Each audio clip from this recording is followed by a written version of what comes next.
Hello everyone, this is update for September 19, 2023, day 573 of the war, end of the date update. Also catch up for September 18.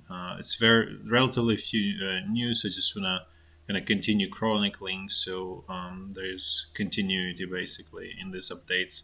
But first item is so I'll start with sort of general strategic updates, and then I'm gonna quickly switch to the situation on the front line. The first item is a relationship between Ukraine and Poland in particular. So it looks like Ukrainian president is actively trying to destroy good relationship and support from Poland by basically making all of the demands, unreasonable demands, I would say, about exporting Ukrainian grain to Poland, which Poland cannot consume, that amount of grain that Ukraine produces. So basically, it's not solving Ukrainian problem. It cannot, simply because the market is not there, and so, but it creates problem for Poland. And then there is this tit for tat, and to the point that Polish president didn't want to meet Ukrainian president during the UN meeting in New York City that was happening on September 19. That's obviously, and just as I said, Poland had provided extremely strong support for Ukraine, and one of the most and Poland is one of the most loyal allies of Ukraine in this war, just simply by virtue of the fact that Poland might be next domino to fall if Ukraine falls. So Poland totally understands the severity of the situation and extremely realistic about it. And unfortunately, I would say Ukrainian president is totally unrealistic in his expectation and his desires about this whole situation. Again, at the same time, this grain export sort of kind of works. Basically, there's Russia, as I said before, is not attacking cargo ships because they're obviously not Ukrainian, and that creates, if they were to attack, it will create a lot of problems on international arena for Russia, and Russia has enough of them, so they don't want to escalate that situation. But they continue attacks against Ukrainian port infrastructure, mostly in the Danube River Delta, which is the most viable sort of source of the, let's say, infrastructure that really could still support export. And there is significant damage. I don't have exact numbers, but it's probably pushing towards 50% of the throughput capacity. Could be somewhat less, but it still functions. And one way or another, Russia effectively severely damaged export potential of Ukraine. And that's going to be a big problem, especially it will show up probably sometime in the spring in the next year. But this, unfortunately, is definitely a situation that's not going to have any positive resolution so far. Now let's switch a little bit to Russia. In Russia situation, as I said, with the fuel inside of Russia, specifically with diesel fuel and gasoline, is somewhat out of control and getting worse. So Russian government initially wanted to ban export of gasoline and diesel fuel. Now they're changing their sort of plan, and they just want to have high export tariffs. I think like $200 per metric ton, I believe, if I'm correct. But basically, they are extremely high, and that effectively prevents export of gasoline and diesel fuel to the world market, probably mostly to Europe, which will increase prices for the same in Europe, and in Europe for the most part. The problem with this approach is that export was source of profit for the Russian refineries essentially, and not just refineries, it's mostly integrated oil companies.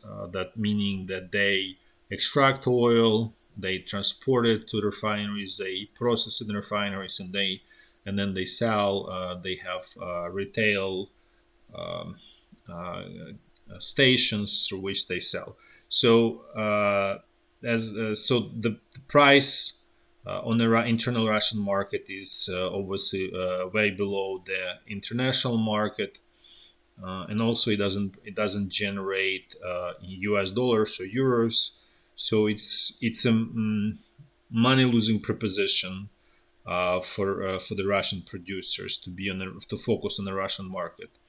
The reason they were still operating there is because Russian government was giving them subsidies to do that. So effectively, Russian government was subsidizing relatively low prices for gasoline and diesel fuel on internal market.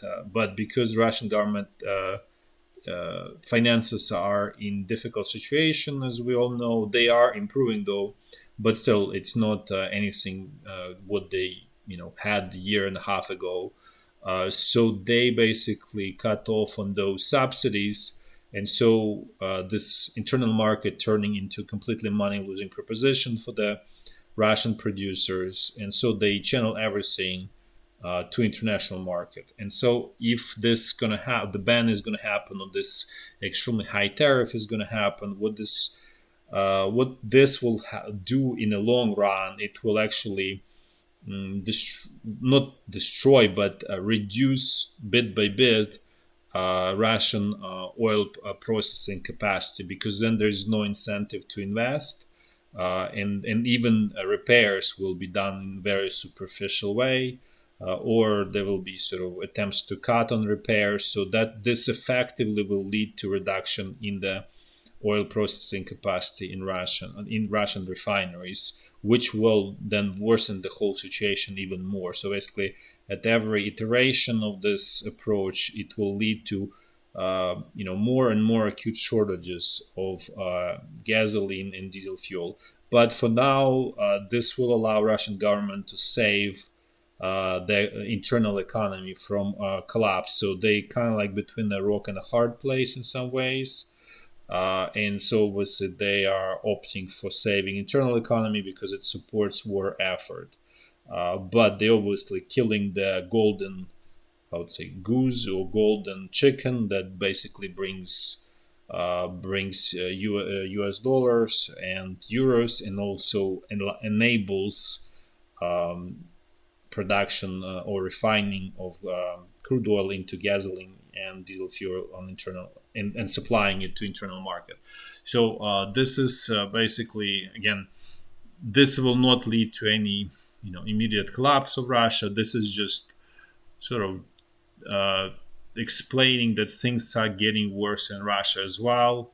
And as war progresses, things gonna get worse. Both Ukraine, Russia, and other places. Um, now let's switch to the situation on the battleground in Ukraine. I'm going to do it in a clockwise fashion as I always do. So first situation along the state border is relatively quiet, nothing sort of unusual. Things remain more or less stable there. Now let's move to North Lugansk front line. Things here also quiet. No essential sort of hostilities, not even anything worth really mentioning. So now let's move to the North Donbass front line.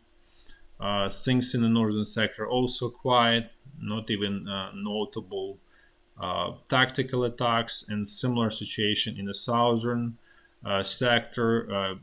Apparently, Ukrainian forces are regrouping, and the same is happening on the Russian side. And this is actually example of situation where it's a lost opportunity for Ukrainian forces to continue to turn in this situation out from purely tactical victory, even though it's extremely expensive victory, into something more, strategical, basically by pushing and attempting to to continue advancing, given that 72nd Brigade is essentially out of action. 31st also severely damaged. So it's very clear that there is opportunity here, and that's why, as I said before, this is a perfect example of the problem in terms of Ukrainian command and its ability to actually plan and execute true offensives. So at this point, both sort of sides taking sort of a breath to continue basically to the next iteration of the squeeze. Now let's move to central Donbass front line. Things here also fairly quiet. Only some notable tactical skirmishes or attacks, Russian attacks near Marinka. The rest of it is fairly quiet. Now let's move to Zaporizhya front line. Things here also fairly quiet. There are very minor skirmishes around, between Robotyne and Verbove, where Ukrainian forces attempting to basically build a wedge between these two villages here in Russian defenses. They are totally sort of I would say more like a probing attacks, nothing major. And here in the eastern section of this front line, also everything is quiet. So at this point, I would call the Ukrainian forces are regrouping, preparing for the next wave of attacks. That's how I would read this at this point. Also, want to forgot to mention that that the new Ukrainian Minister of Defense fired all of his deputies, basically like all sort of senior officials around him were fired. It doesn't mean that that things are changing for better. It just he's bringing his own team.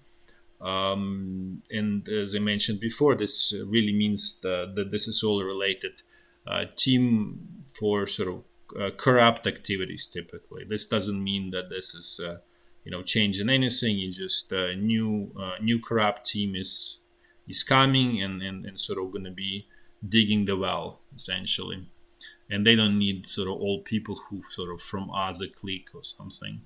Now let's switch and see what's going on along the Dnipro River. Things also quiet here. No attempts by either side to change anything. That's all for today. Thanks for watching. Until next time. Bye bye.